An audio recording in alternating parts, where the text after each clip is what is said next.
my new gaming PC as a business expense, and of course, it's actually genuinely very interesting. Part of the appeal of this game was the way that it wove an alternative reality in with the themes and events that are taking place in our modern world to build an economy that both feels abstract, but also entirely possible.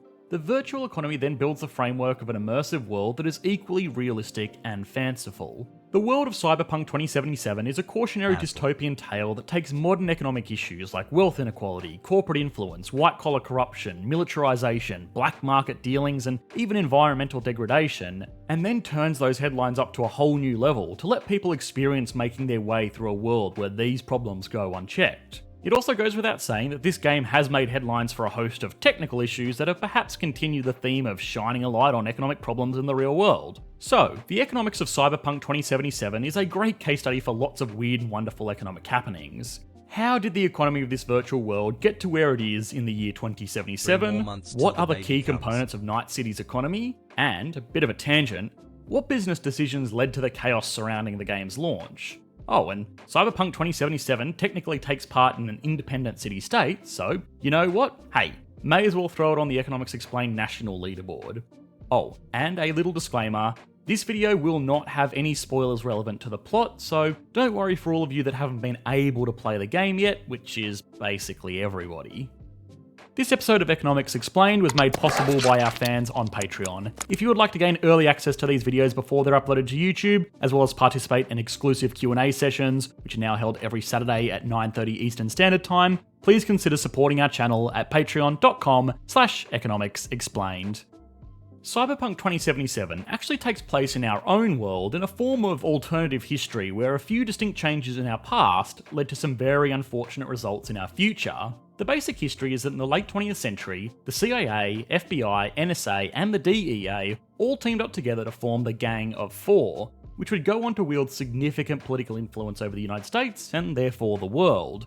These organisations were no longer beholden to the government in which they served and were able to put figureheads in place to ensure that their operations could be carried out undisturbed. This influence culminated in a war on drugs being taken to a level so extreme that it eventuated in an all-out conflict in Central and South America. The governments and cartels on the receiving end of this invasion retaliated by setting off a nuclear weapon in New York City, which is the centre of world finance. Taking out these massive stock exchanges caused worldwide panic as no one was able to realise the assets that they had held in their company equity. What's actually really interesting is that the Nasdaq and the New York Stock Exchange, the two largest securities exchanges in New York City and the world, are actually totally prepared for this exact scenario. The Intercontinental Exchange is the company that owns the NYSE, and in their investment prospectus, they detail contingencies in place to ensure that ownership records and trading functionality remain in a situation where New York does not. For what it's worth, these days, the main data center that makes these exchanges tick is not in Manhattan. It's not even in New York, city or state. It's just across the border in some nondescript warehouse in New Jersey. Nonetheless, losing this financial centre was obviously a huge blow to the confidence people had in the US economy, and this event kicked off a massive collapse that made the Great Depression look insignificant in comparison. Now, this is actually quite unlikely, and while an event like this will cause economic turmoil, and for what it's worth it has caused economic turmoil, it is something that could be recovered, especially with our modern understanding of fiscal stimulus, which was something that we lacked back in 1929. Although it is hard to predict the alternative past, so who knows what kind of political mismanagement could have accelerated this collapse, especially with the Gang of Four pulling the strings. The eventual outcome of this economic downturn was that the United States became effectively a failed state, which was reflected in the US dollar falling out of favour as the world's reserve currency and being replaced by the euro dollar, which was the fictional equivalent of, well, the euro, which was controlled by a far more stable region at the time. This is a really interesting detail in the game because it shows the potential outcome of the US dollar falling out of grace as the world's reserve currency. We have explored this concept a few times on the channel before, and I will leave a link in the video description to a few videos that cover this topic in a lot more detail, but needless to say, that currencies are much more than just tokens of exchange in our modern economies. Running a country using the currency of another sovereign region or nation is possible, but it's far from ideal. Some nations like Vatican City or Monaco just use a foreign currency for convenience. The expense and difficulty in creating their own currency outweigh the benefits of being able to conduct their own monetary policy. Then of course there are nations like Venezuela that have been forced into adopting the US dollar because their own currency has been made more or less useless through reckless hyperinflation. Interestingly enough, this alternative United States in the year 2077 used a combination of their own currency and Eurobucks. The closest real-world equivalent to this today is Argentina, where the Argentine peso will be used for basic day-to-day transactions, but major financial transactions like buying a house or a car or even getting paid will normally be done in US dollars. Video on Argentina coming soon, by the way, so like, subscribe, comment and all that good stuff. Anyway, this global turmoil festered over the decades and the world saw widespread man-made plagues, massive natural disasters, tyrannical presidents, and ongoing trade and physical wars between world superpowers. Think 2020, but twice as bad and then repeated every year for 50 years. Oh, and if you think this is just a direct parody of our current predicament, remember, this video game started development 8 years ago, and it's based off a board game that came out in 1990. The original name of that board game was Cyberpunk 2020. You can't make this stuff up. Ominous foreshadowing aside, this global turmoil created a power vacuum that was quickly filled by the age of megacorporations.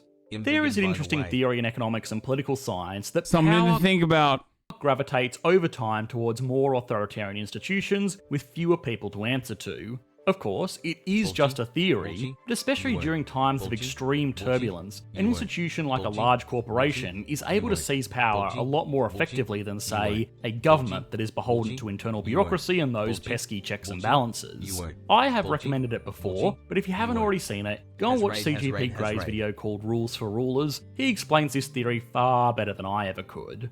Regardless, after years of failing governments, gangs controlling the streets, and widespread unemployment, a host of megacorporations rose to prominence and became the true powers operating in the United States. These corporations controlled everything from basic municipal services all the way up to military and emergency services, as well as the net. The net is analogous to the internet in our modern world, but remember, this fictional world was originally perceived back in the 1980s, so again, it's pretty remarkable how much they got right. Of course, the net of Cyberpunk 2077 is set. This guy's isn't he like a bit of a neolib? Why is he surprised that, I mean, maybe that's why he's surprised that someone who is critical of capitalism was able to get so many of the problems correct in the boom-bust cycles that we experience. Where the economy collapses every fucking 8 to 10 years, and then the government and welfare states have to extend its shelf life, regardless of the inherent contradictions that keep ruining the system. Of course, wow, it's so weird how great they were at predicting the future, all the way from 1987. That's crazy. Far in the future and controlled exclusively by these megacorporations, which use it to monitor, track, and collect information about everybody who uses it. Everybody, from potential customers or corporate rivals, all the way up to their own employees, are constantly monitored, all to drive more sales, quash competition, and weed out insubordination, respectively. Now I know, a world of megacorporations that control everything and monitor our lives 24/7 using the internet, pretty hard to imagine, right? Well, everything so far might be par for the course, but what was a bit different was that one of these companies effectively founded their own sovereign city-nation called Coronado City. This city was founded in modern-day California, which had also claimed independence from the greater United States. This city was built as a haven for trade and business that was meant to be sheltered from the crime and instability that was plaguing the world at the time. It was developed by Knight International in collaboration with a selection of other megacorporations as an administrative centre for corporate executives to live in relative safety, almost like the world's biggest gated community. Of course, this idealistic dream did not exactly work out, and the city fell into the same kinds of conflicts that were going on everywhere else in the world. Corporate competition was no longer competing on price, it was competing on the battlefield. These tensions eventually culminated in the death of Richard Knight, who was the founder and CEO of Knight International, leading the city to be renamed in his honour. Purely from an economic perspective, Night City has many similarities to Hong Kong. They are both special economic regions, they are both very business friendly, and these similarities extend down to the fact that the head of each respective area is a CEO rather than a mayor or a governor. But perhaps the best real-world equivalent would be historic European free cities or communes. These were medieval cities formed not by government or nobility, but rather by a collection of merchants that needed a safe and facilitating area to conduct their business. These historic entities tended to develop a de facto set of guidelines based around the fact that everyone was there to do business and violence was bad for that business. Nevertheless, the same kind of corporate conflicts that drove the storyline of Cyberpunk also plagued these ancient city-states. Places like Venice, Genoa, and Pisa came to be defined for the business they accommodated, rather than the governments that ruled them. Now, on the topic of effective leadership, we would be remiss if we didn't mention the issues surrounding the game at launch. Given massive performance problems with the game, especially on last generation consoles, Sony has offered full refunds on all orders done on their virtual store, while also removing the game from sale. For people that haven't been following this closely, this is truly a massive business decision. Cyberpunk 2077 was easily the largest game release of the year, and it was launched just before Christmas after several delays had pushed the project back so many times it basically became a meme. This decision will see Sony give back tens of millions of dollars, while also forgoing millions more in sales that would have been made online in the lead up to Christmas morning. How ironic. Also, I made my own chickie in a while, for the first time in a while, and honestly, it is not looking too good, but it's going to be alright, I think. I think it's going to be alright then. It is more business than economics, of course, but perhaps there is still a valuable lesson to be learned. Most of the blame for these issues has been directed at the game company's executives, which pushed out what was obviously an unfinished faulty product to a market to meet quarterly sales targets needed to see them nice fat bonuses.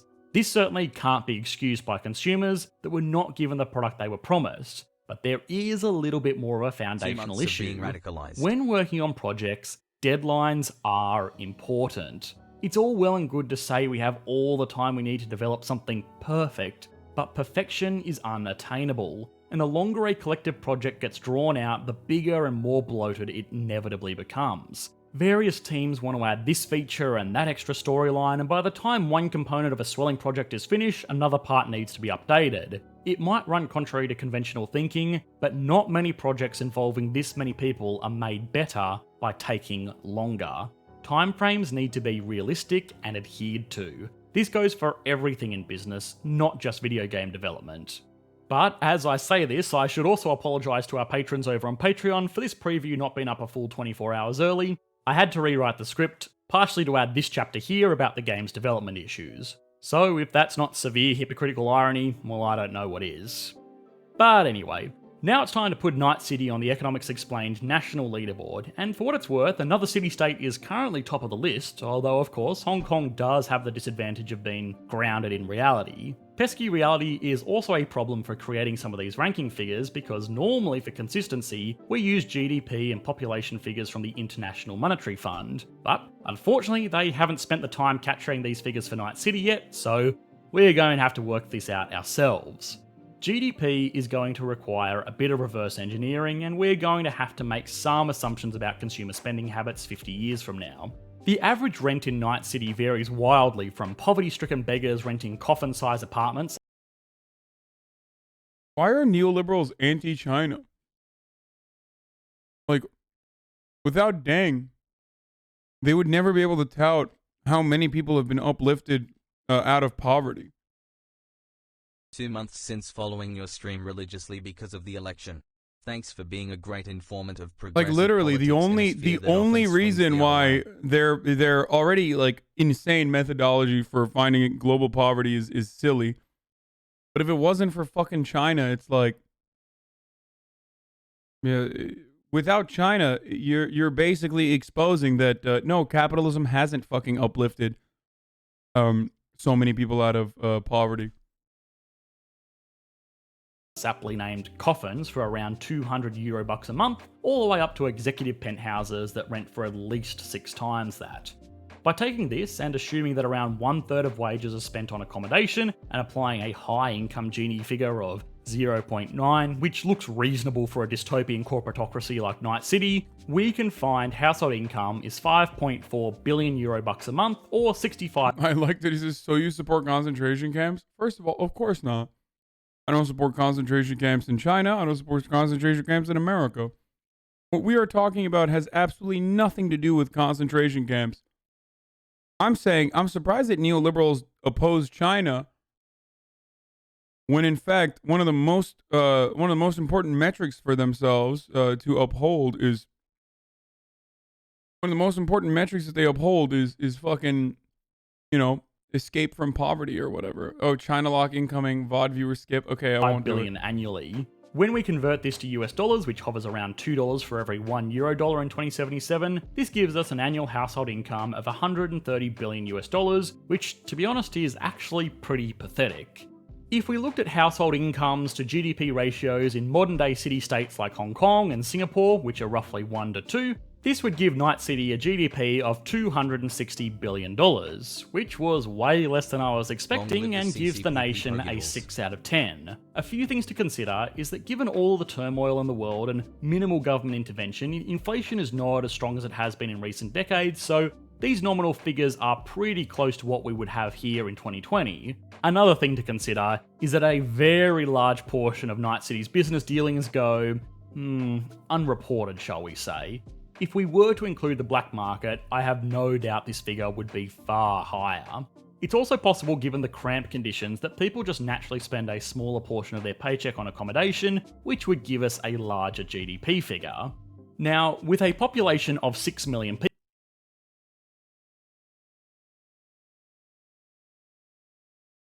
this breakdown would give Night City a GDP per capita of $43,000. Again, given how advanced some of their technology is, I was expecting this figure to be far higher, but I guess a good portion of the city does live in extreme poverty, so it shouldn't be too surprising. Either way, this is in line with modern day nations like Germany, Belgium and Canada, so it gets an 8 out of 10.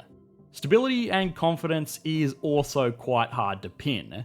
If we were to compare it to its peers in 2077, it is a relatively solid beacon of corporate solidarity, where business comes before. Be careful with sus arguments. Saying if we exclude China, what is the most populous country in the world, is similar to if we exclude California, or argument used by Republican election denialists. Just a point to consider. Okay. If you don't understand the point I was making, which I clearly do not exclude China from, if you don't understand the point I was making, that's not my fault, that's your fault.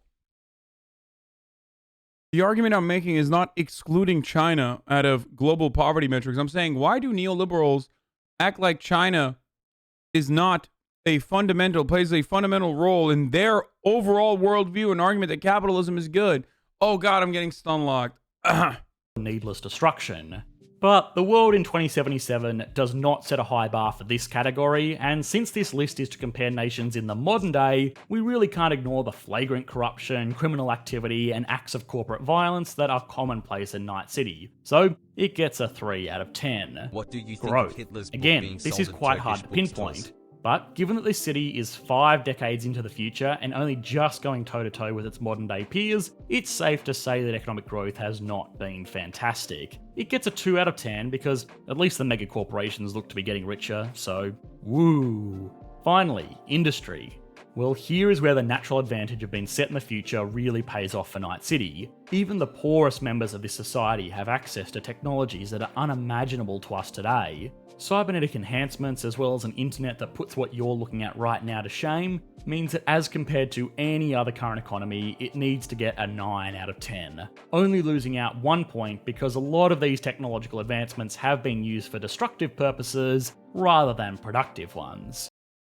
I like that takes 1 point off of it. Wait, so how does that factor into the American metric? Altogether, it gets an average score of 5.6 out of 10, which is not great, and puts it here on our list, where it will be taken back off because, well, Maybe I will start an Economics Explained leaderboard for fictional economies one day, but for now it was just having a bit of a laugh playing around with some silly numbers. Hi guys, I hope you enjoyed the latest video. If you did, please consider liking and subscribing.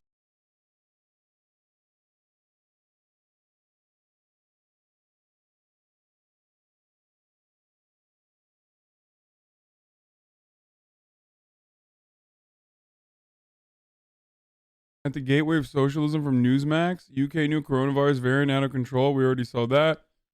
Indian farmer protest. We've covered that already. I don't want to do politics. Okay.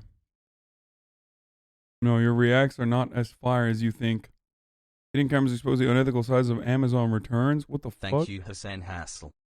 I don't want to watch that. No, it's not time. It's not. You can say it's time, but it's not fucking time for Okay Buddy. When have I ever done Okay Buddy while eating? If I'm eating, I'm not going to be able to like respond as much.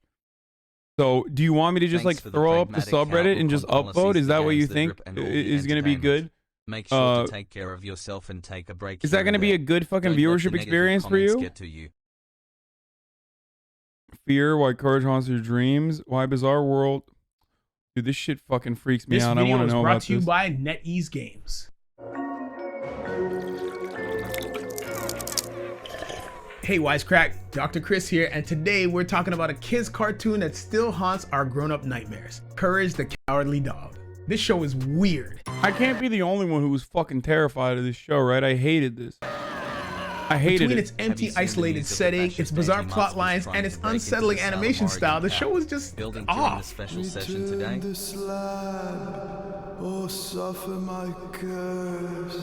And because of that, it terrified a generation of young viewers. But was it creepy just for creepiness' sake? Oh, such fuzz, such fuzz. It does demand that I be naughty. No way, because while it was busy thoroughly freaking us out, it was also doing something else, showing us how fear could save or ruin us. We'll explain in this Wisecrack edition on Courage the Cowardly Dog. While Courage may show us how fear shapes us, there's plenty of other movies, TV shows, and even games that show us we need to be fearless to survive. Today's sponsor, Life After, is just one example. Life After is an open-world doomsday survival game that is free to play on iPad Air, as well as new battle in Net games for sponsoring this. Starring Courage, the Cowardly Dog! And now for a quick recap. Courage the Cowardly Dog is, well, a fearful canine living in the middle of nowhere, Kansas, with a kindly old Scottish lady, Muriel, and her cranky husband, Eustace. If this plotline seems a bit prosaic, the show itself is anything but. Courage's adventures are not the wholesome games of SpongeBob or the whimsically imaginative adventures of the Rugrats. The reason for its distinctiveness is simple. Courage. This like fucking broke me as a kid, dude. I don't know why. Kid shows should not be. Colon? But no, we don't actively screen every video from the chat he watches. I'm not going to start doing that right now. What is this? Any mods can check a video if it's okay for Hassan to see. I think so. No. Courage the Cowardly Dog, more than any other cartoon we can think of, clearly went to great lengths to scare the hell out of its young audience. Whether it was parodying hardcore horror flicks like The Exorcist, or inventing its very own terrors, like the vengeful three-headed chicken from outer space, it really pulled out all the stops to ensure it gave us a childhood fright we'd never forget. I think the biggest fearful part for me specifically, I don't know if they'll address this, they probably might, is how isolated Courage was. He was in a world where, like, he had no allegiances. The only fucking friend he had was Eustace, and she was like brain dead. So he was basically stuck in a house in this like desolate fucking Midwestern farm with a dude, or Eustace or Muriel or whatever the fuck her name is. Who cares? With the dad who it wants to kill him. Forget. And the reason it resonated so well has everything to do with the protagonist. See, Courage himself makes for an oddly perfect avatar for the psychology of a child. As a little purplish pink dog, he's physically dwarfed by the world around him and only has a limited understanding of it, making much of it appear quite frightening. This happens to be the same exact reason why small children are so easily scared. Their underdeveloped brains and limited pool of past experience to draw from make it impossible for them to accurately assess the threat which outside stimuli pose. This dude has never done teleprompter reads before. Holy shit. I used to use my hands all the time when I'm talking this way when I was reading teleprompters as well.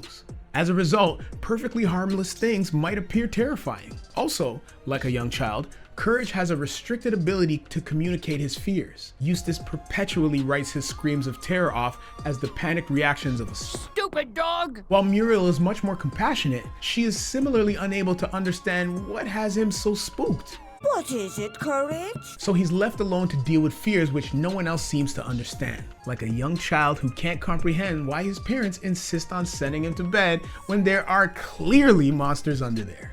Eustace, must you really sleep in the attic? It's so cold.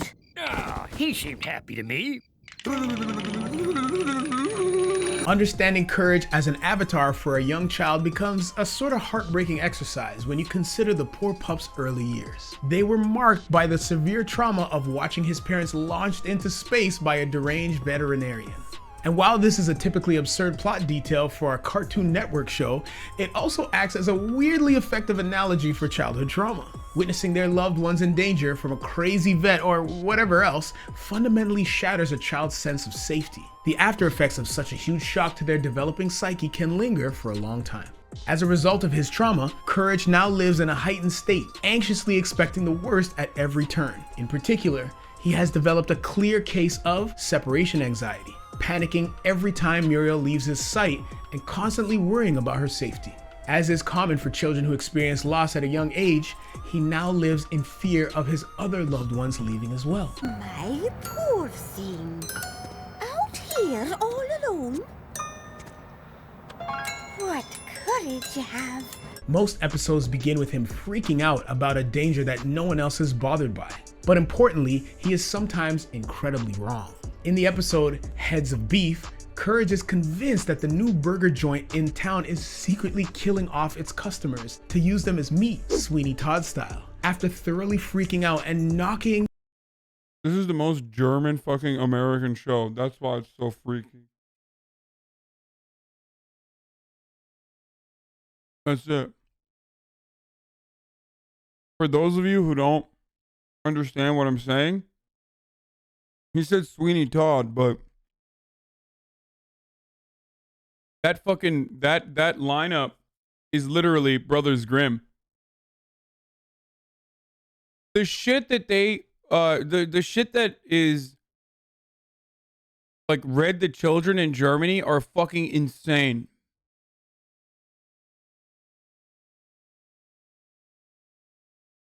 Like German folklore that they like taught children or read to children are so psychotic, dude. It makes no sense that they were just like, yeah, try reading The Little Mermaid on stream. You'll get TOS so quick. Wait, what? Oh. German folklore is psychotic and always revolves, if for some reason, always revolves around cannibalism. The owner unconscious in his bid to rescue Eustace, Courage discovers that he was wrong all along. His mind has been so molded by his early experiences that he lives in a constant state of terror, which can cause him to panic unnecessarily. That sure is one good-looking statue. When can we eat it? However, because he lives in a place riddled with aliens, ghosts, giant insects, and the like, Courage's initial fears tend to be pretty well founded, more often than not. In fact, thanks to his hyper-alert nature, he's actually frequently able to save the day. While Eustace and Muriel continually walk blindly into all kinds of danger, Courage spies the threat early enough to take action. The two parts of his name are what makes him the show's hero. Oh, you can't stop washing his hands now, right? Yeah, exactly. Fuck you. Chudlover999, you always make my nights better. My super lives brother's finally home. We were just debating my capitalist living liberal parents. Got into a huge fight and I had to leave. Thank you for being the person that it means to calm me down. What the fuck? Dude, don't fight with your family like that, though. Why is billionaire wants to give every baby $6,750 to solve the retirement crisis? Yeah, that's hero. He is cowardly enough to feel threatened by all the crazy stuff life throws at him, but he has the courage to power through it to protect the people he cares about. Things I do for love. This is important. In making Courage's neurosis not only well-founded, but actively life-saving, the show tells us something about fear itself, namely that the emotion isn't a weakness. Rather, it's a natural and necessary part of life, key to keeping us safe. This is underscored by the introduction of a recurring character. The squad and Tulsi Gabbard voted no on the package. Oh no, they're gonna shit on white people fighting with parents. Known simply as the computer, a well-spoken AI who lives inside Courage's computer and who, like an awful lot of people, is kind of a jerk to him. Ah, you're such a lousy typist. In particular, the computer seems to take issue with the whole idea of fear. He prides himself on being a cold, calculating machine. When a freak storm allows him to take control over Muriel's body, he uses it to perform a series of death-defying stunts to show just how unafraid he is. But being fearless isn't necessarily a strength. It might just mean you don't value anything or anyone enough to worry about them being harmed. Well, it's not like I'm scared or anything. It's just that if there's an electrical surge, I could crash, get wiped. Zippo. And again, it's Courage's overwhelming concern for the safety of those around him, which regularly inspires him to save the day. But while fear can be helpful or even fun in the right context, it can also ruin people. While Courage has basically internalized his trauma, many of the show's villains reveal what can happen when inner pain is expressed outwardly. Episodes The Tower of Dr. Zalost and The Shadow of Courage both feature characters who break bad as a result of their own suffering. In the first, Dr. Zalost is a mad scientist who is so deeply depressed that he launches a barrage of emotion-altering cannonballs to make everyone as unhappy as he is. In the latter episode, The Shadow takes to terrorizing Courage and his family, only stopping when Courage finally manages to connect with him emotionally and convince him to follow his dreams rather than ruining other people's lives. I don't know how to make it in showbiz, but up there are the real stars. Why don't we hang with them? You mean become the shadow of a real star? It's worth a try. These episodes offer a far more complicated idea of evil. They suggest that, much of the time, the people who scare us the most are the ones most wrapped up in their own fears. The lesson? If we let it overwhelm us, fear makes monsters of us all. What's the good of having all the money in the world if it doesn't bring any happiness? And if I'm not happy, no one deserves to be happy.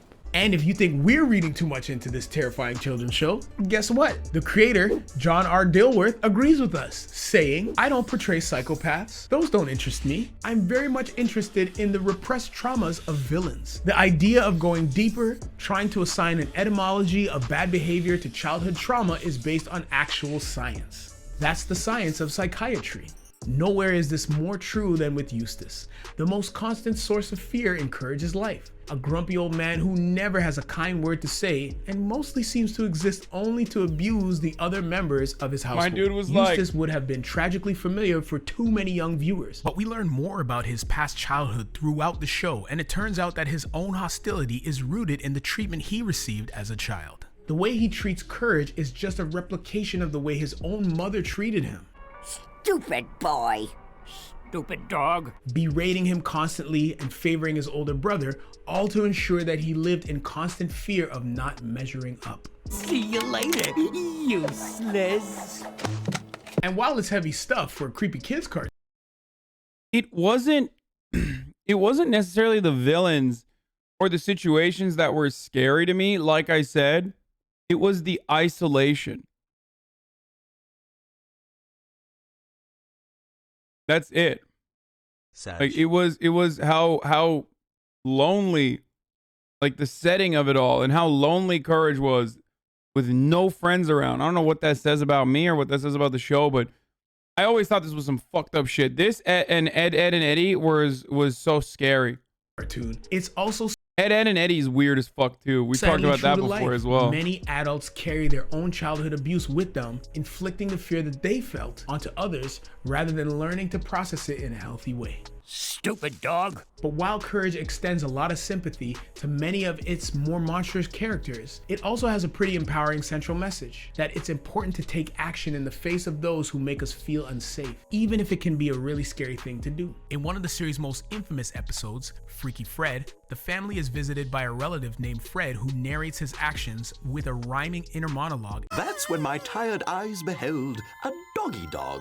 Like dog he spelled. D-O-G is what he spelled, and that's how I spell naughty. 5 months of being And licked up compulsively shaves people's hair off because it makes him feel naughty. Because Muriel and Eustace ignore Courage's protests about their creepy new house guest, Fred is able to trap Courage in the bathroom and forcibly shave him. Fred is one of the many figures from Courage who lingers with viewers years later, even if they struggle to put a finger on exactly what made him so unsettling. Hello, new friend. My name is Fred. The words you hear are in my head. I said my name is Fred, and I've been very naughty. Looking back though, the tale is basically a Cartoon Network friendly story about a child predator. Fred is terrorizing Courage in his own home while other family members refuse to acknowledge that this creepy compulsive rhymer is dangerous, despite our protagonist's warnings. Fear has an ability to make us feel unworthy or cowardly. This is something many abusers prey on. Kid's show, Courage's dude. fears are valid and he deserves to have them taken seriously. Fortunately, he eventually realizes this and makes a— Bro, this fucking show, this Wisecrack episode is like opening up parts of my mind palace that have been closed for years, I feel like. call to Fred's mental institution. The villain is promptly carted away. The episode, The Mask, widely regarded as one of the show's best, returns to this idea of how immobilizing fear can be with a tale about a couple of friends named Kitty and Bunny. I was forced to leave my home and my best friend, Bunny. Some have argued that it's a thinly veiled allegory for a same-sex couple. Bunny has been forbidden from seeing Kitty and is being held captive by her vicious partner, Mad Dog. Kitty, now wearing the titular mask, has come to believe that all canines are evil and attacks Courage every time they meet. While Kitty lashes out in the same way that Eustace, Dr. Zalost, and so many others do, Bunny's fear pushes her to accept the abusive treatment she receives from her boyfriend, convinced that she deserves nothing better. Again, wrapping heavy subjects like domestic abuse and homophobia up in its colorful cartoon language, the show gets at how easy it is for us to be made afraid of who we really are. To feel like we need to hide ourselves no matter the cost of happiness. Watching Kitty and Bunny ride off triumphantly after Courage rescues them is a bright, brilliant way to tell a young audience that this simply isn't true. Now we can be best friends forever. While Courage's attention is typically drawn to— Dude, thank God conservatives don't know how to fucking analyze subtext. Because, like, unless a character is literally like, I am a homosexual and I am doing a homosexual gay marriage, they just can't comprehend, like, forbidden love, you know, things like that, as analogies to, as just like analogies to gay marriage and things like that. So they don't comprehend it. Thank God. Because otherwise they'd be like, oh, we gotta cancel Courage the Cowardly Dog. They got homosexual gay marriage.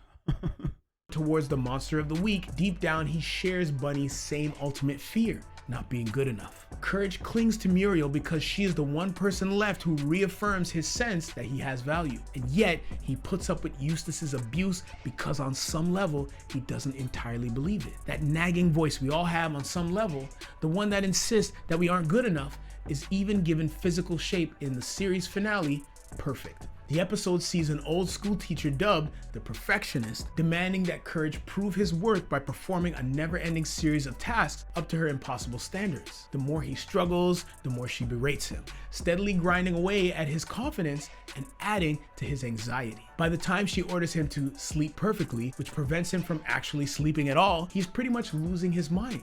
That is, until a friendly green fish in his bathtub offers some sage advice to stop aiming for perfection and embrace who he is. With all your imperfections, you can do anything.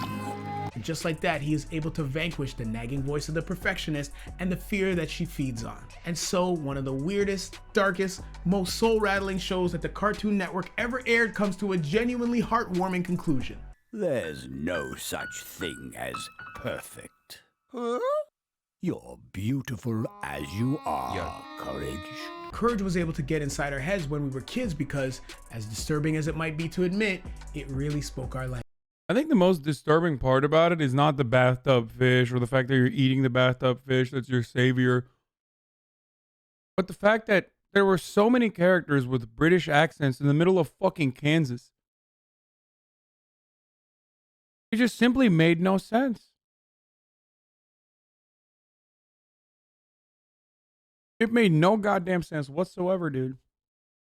Language. And one of the reasons it continues to resonate is that it isn't just invested in scaring its viewers, it also wants to teach us about what it means to be scared. That our fears matter even if others dismiss them. That we can overcome the things we're scared of, and ultimately, that there is no shame in being afraid. So what do you think, Wisecrack? Is Courage the Cowardly Dog in all its weirdness a wonderful exploration of childhood fear? And is that why it means so much to us as adults? Let us know in the comments. Big thanks to our patrons for all your support. Hit that subscribe button like you have no fears, and be sure to ring that bell. Look at his hands, dude. And as always, this is a good ass video. Good job. The bizarre world of fake martial arts. Oh, let the bodies hit the floor. Yes.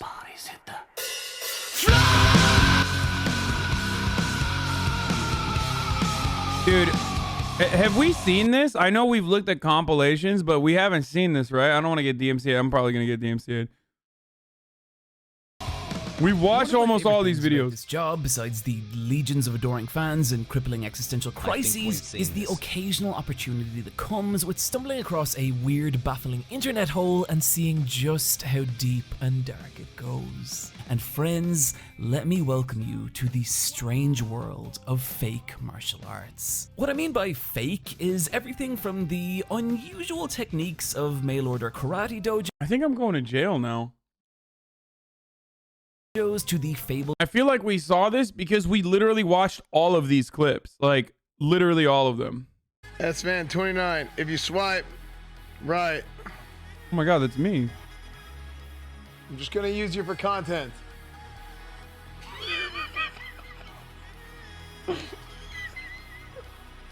You know there's like hella fucking people that use photos of mine to catfish people.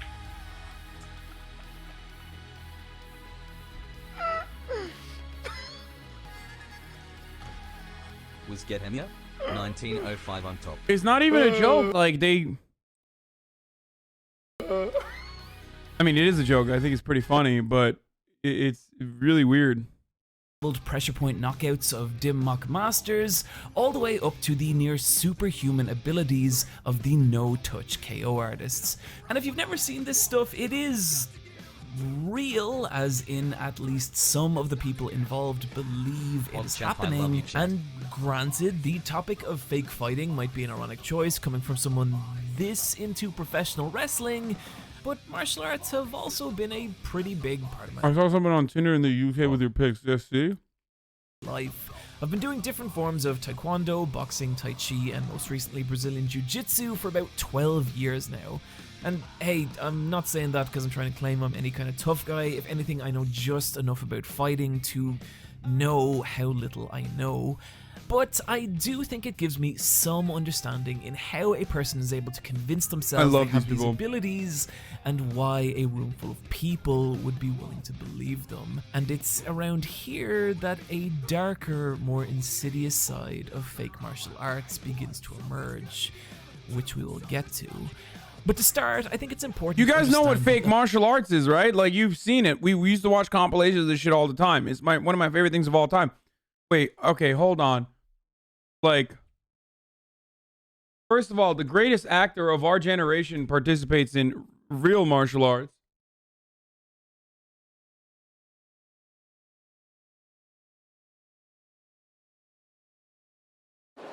I don't know if you're aware of this or not, but anyways, I bought a bunch of shungite rocks. Do you know what shungite is? Anybody know what Shungite is? No, not Suge Knight. I think he's locked up in prison. I'm talking Shungite.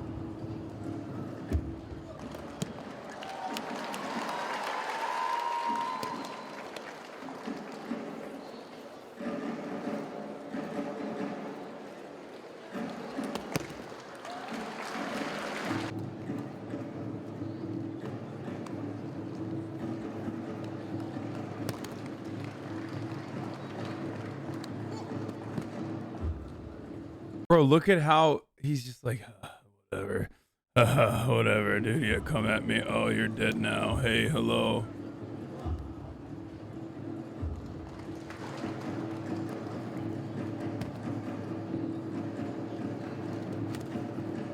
Okay, bro. Those ones, he's not even moving. Look at this. Look, look, look.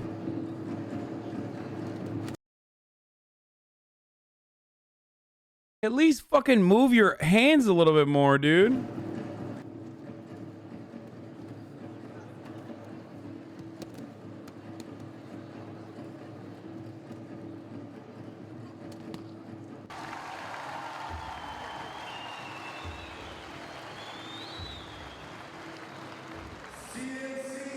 The Bezos bucks making Hasanabi a billionaire. Anyway, this is part of the reason why I love that fake martial arts shit. Themselves and how and don't fucking tell me like, oh, Aikido's a real fucking martial art. I know, dumbass. What he's doing is not, though. Why they became popular, and particularly in the kung fu craze of the early 70s. Martial arts were first introduced to America. My dad has this weird Steven Seagal obsession where he's browsing channels and sees a film with him. He always finishes. Oh, dude, mine too. That is an automatic dad move, though. Like, it's an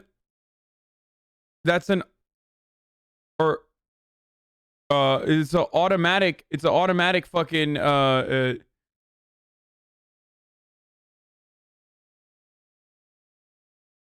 whatever the fuck they were doing. What were they doing?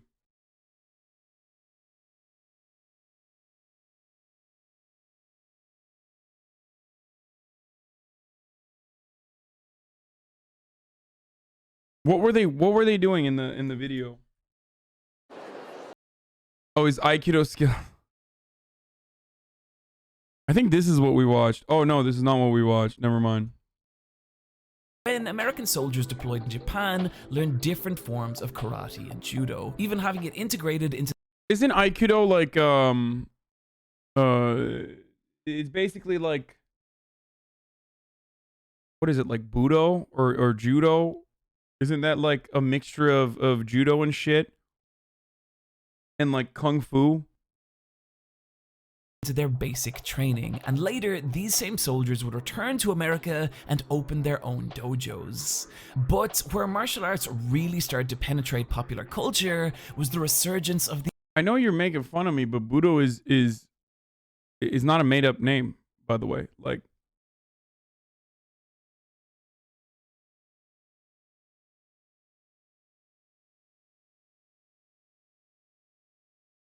the art of throwing. My dad is a grandmaster. The shit he can do seems impossible. Of judo? Aikido is jujitsu for geriatrics. It's like a really, really bad version of judo. The Hong Kong Kung Fu movie. And whatever else I'm going to talk about this video, one thing I want to make clear is that Kung Fu movies are fucking awesome. If you've never seen the likes of Drunken Master, Enter the Dragon, Five Fingers of Death, or Snake in Eagle's Shadow, you should do everything you can to track them down. Oh no, Aikido is an art form, not a martial art, bro. It doesn't do shit in an actual fight. But isn't that fucking like, what's the religious thing basically of like, you're basically like dancing like a fucking airbend. Tai Chi. Yeah, or fucking Wing Chun or whatever. Like those are all like technically not something you could literally use in a fight. Like capoeira.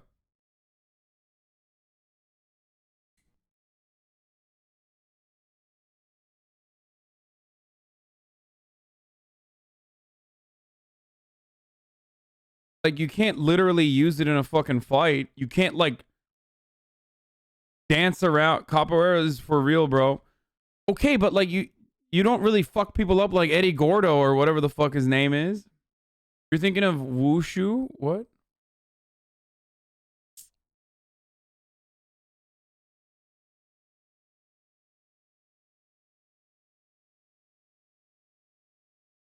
Right? You don't like fucking press play. You don't stun lock opponents like we're playing Tekken, dude. You know what I mean?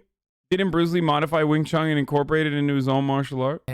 These movies are stunning physical fantasies. Stories told less through dialogue and plot development as much as they are through beautifully controlled violence, channeling the will and energy of their performers into furious bouts of physical combat, making for kinetic, exhilarating blasts of cinema. But there was also another side to the choreographed violence, as at the heart of many of these movies was a bold declaration of national identity, a deeply political message tied to these fighters. In the late 19th and early 20th century, China and Hong Kong had suffered repeated invasions and colonizations by British and Japanese armies, with the Chinese people being seen as a weak, divided nation incapable of defending itself from invading forces, with the Chinese routinely referred to as the sick men of Asia. And so, damn, just like the Ottomans were, the Ottoman Empire was seen as a sick man of Europe. When in Fist of Fury, Bruce Lee battled his way into a Japanese karate dojo before declaring, "We are not sick men," it was a moment of elation for Chinese cinema goers, as it was in the same movie when Lee obliterated a sign that read, "No dogs or Chinese allowed." This scene is key to understanding the power of these films, as across international waters, these signs also existed, albeit targeting different groups of people. But in these movies, no matter how society or the powers that be viewed you, kung fu and martial arts were the great equalizer, a way not for the strong to get stronger, but for the weak to rise up, to give ordinary people the strength to stand and challenge convention, to declare, "I am here and I am relevance." Kung Fu Hustle is one of my favorite movies of all time, by the way. Films were built on, and what let them explode and I box highly offices recommend it in if you haven't cinemas watched across it. America.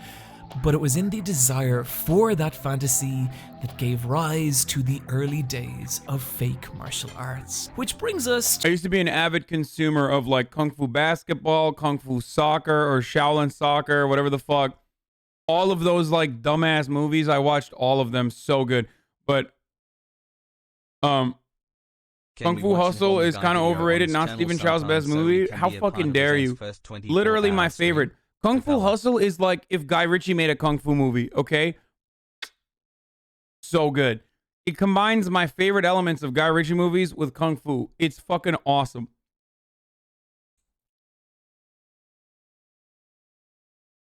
My himbo has taste. Shaolin Soccer is the best one. Remember that the Chinese MMA guy got fucked by the government who would destroy martial arts in actual combat? Yeah, I do remember. Well, it wasn't. These were like fake martial artists. Finally know what it feels like to be blue ball. Wait, you don't like blue ball, but not weeb football? Yeah, like Tsubasa. Oh my god. I think Tsubasa's like theme song is stuck in my head still from childhood. Wait, let me see if this is the right one.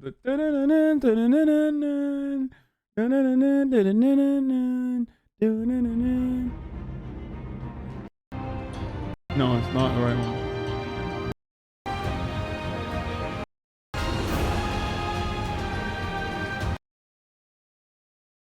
Dude, it was in Turkish.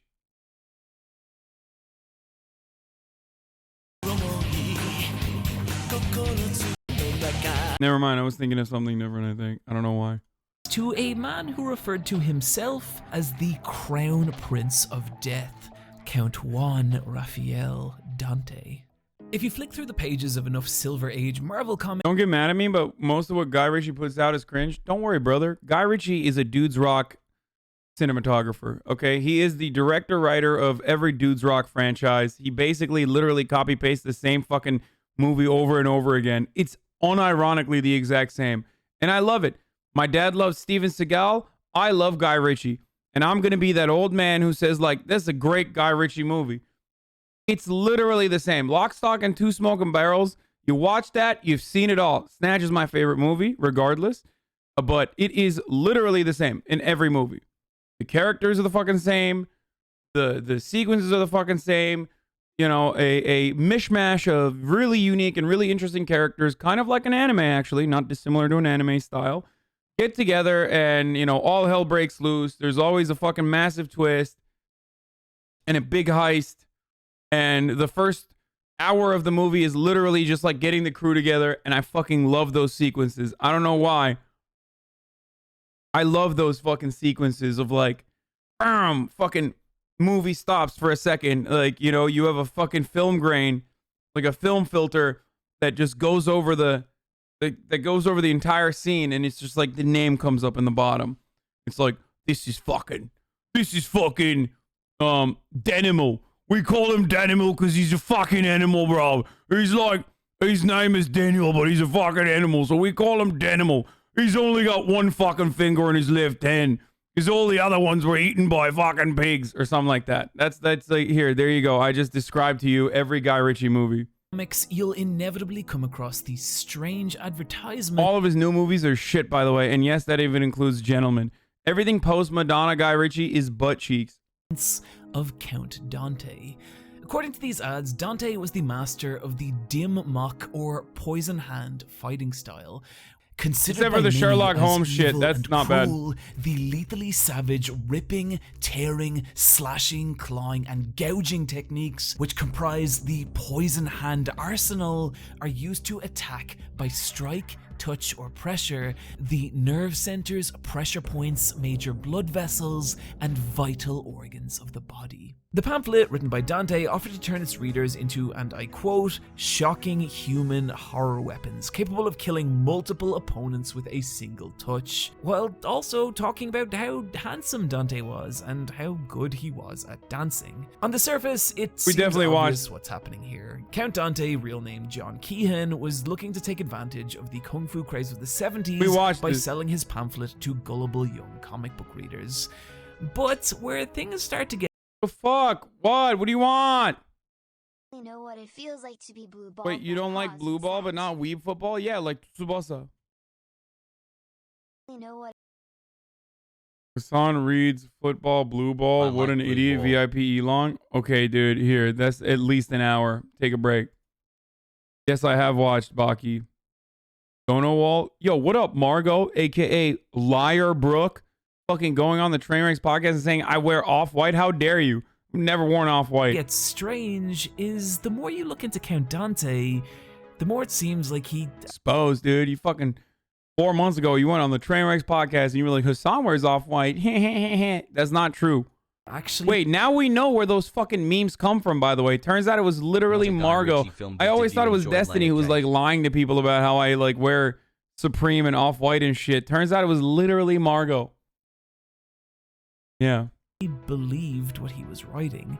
He did have a legitimate It'd be your own ones, dude. He did own 2 dojos in South Chicago, where he and his pet lion would wander the streets, with Dante known to do things like show up at Muhammad Ali's house challenging him to fights, offering friends pistols with which to shoot him so he could demonstrate his bullet-catching techniques, with Dante even at the center of the infamous Chicago Dojo Wars, with him attempting to blow up an enemy dojo with a stick of dynamite before carrying out a raid on an enemy training hall that resulted in the death of his friend and student Jim Konsovic. This all actually happens. Count Dante died in 1975, and what he left behind was the bizarre legacy of a strange man lost in a fantasy. And over the years, we'd see so many people like this. The batshit insane ninjutsu of the mail-order ninja Ashita Kim. The fake life of Frank Dukes, of whom the entire film Bloodsport was based on, before being exposed as a fraud by the LA Times. Right up to modern day, this is still happening. Which brings us to the infamous and strange no-touch master, George Dillon. Wait! That dude that they fucking named Bloodsport off of was... We've watched his video before. But that dude that they made Bloodsport off of was just like fake. He just like made it all up. Dillman first came to prominence for pioneering his pressure point knockouts, techniques that would let him render a person unconscious with only the lightest tap.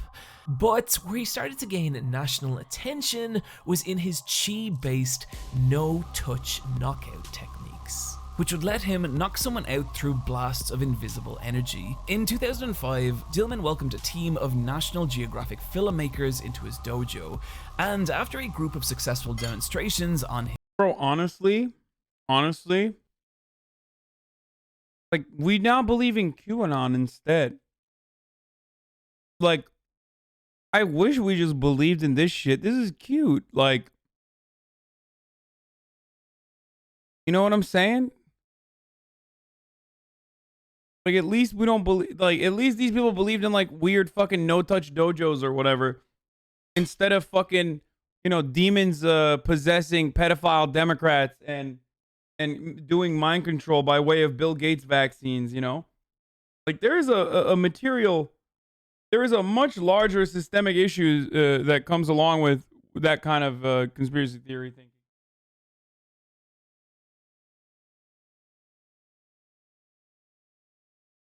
I don't know, just food for thought. His own students, a National Geographic I'm gonna run the ad. skeptic stepped forward, offering himself up to be knocked out by the chi-based technique. And the result was nothing. The chemist was completely